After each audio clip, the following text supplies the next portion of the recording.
কাজ থেকে চলে এসেছিলাম, রান্না হয়ে গেছে, রান্নাটা দেখাতে পারিনি। এই যে দেখাচ্ছে কি কি রান্না করেছি। এই যে অরহর ডাল রান্না করেছি, এদিকে ভাত হয়ে গেছে, আর এই যে আলু আছে, ওইটাকে এখন ভর্তা করব।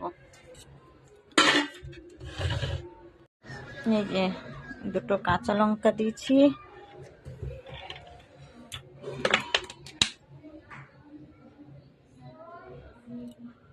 অল্প করে একটু সর্ষের তেল দিলাম, নুন দেব, স্বাদ মতন নুন দিলাম।